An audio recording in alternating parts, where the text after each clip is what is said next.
Oui, merci. C'est depuis très tôt ce matin, autour de 5h30, c'est vendredi 27 juin, que les déplacés nous ont alertés à partir d'Njougou, comme quoi il y avait une incursion des miliciens Codeco au niveau du site de Djangui. Djangui, c'est un site aux environs de Drodro. Drodro, c'est dans la chefferie de Bahema Nord. Et du coup, nous voyons déjà les images qui circulent, les enfants blessés, les morts. Du moins, jusque-là, c'est un peu ça la situation. Et nous sommes informés que la MONUSCO, avec quelques militaires loyalistes, continue à faire face pour voir comment limiter les dégâts. Bon, il y a un régiment qui est à Masumbuko, juste aux environs de 5 à 6 km de la région où les autorités se passent. Alors, dis-moi, il faudrait que, comme c'est une attaque qui est arrivée très tôt matin, bon, vous pouvez imaginer que ce que ça peut faire. Dis-moi, il y a quand même la MONUSCO qui est aux alentours, qui tente quand même contenir, selon les informations que nous avons reçues, contenir les Kitschos ou voir comment chasser les miliciens. Mais il y a des morts et des blessés selon les informations que nous avons reçues jusqu'à présent.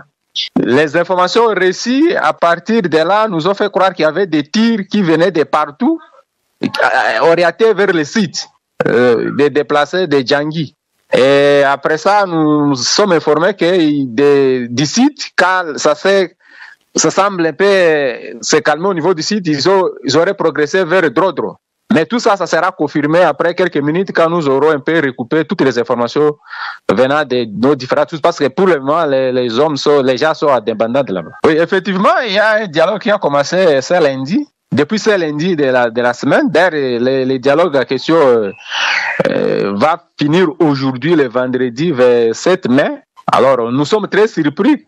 Comment est-ce que quand les miliciens et tous les groupes armés sont pour parler au dialogue dans le territoire d'Aru, et qu'il y a encore attaque aujourd'hui, et pire encore, dans un site ou un espace inviolable selon les droits internationaux humanitaires. C'est ce qui nous surprend. On se demande s'il y a encore quelques tirés de ficelle qui travaillent pour que la paix ne revienne pas en Ituri.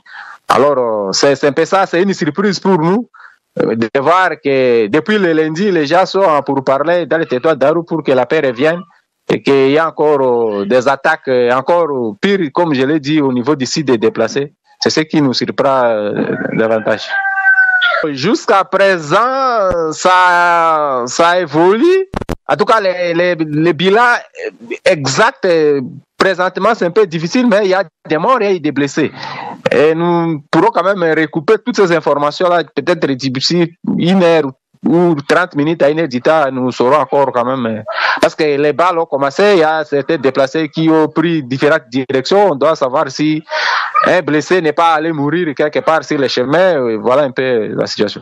C'est trop tôt de dire le bilan complet par rapport à ce qui se passe.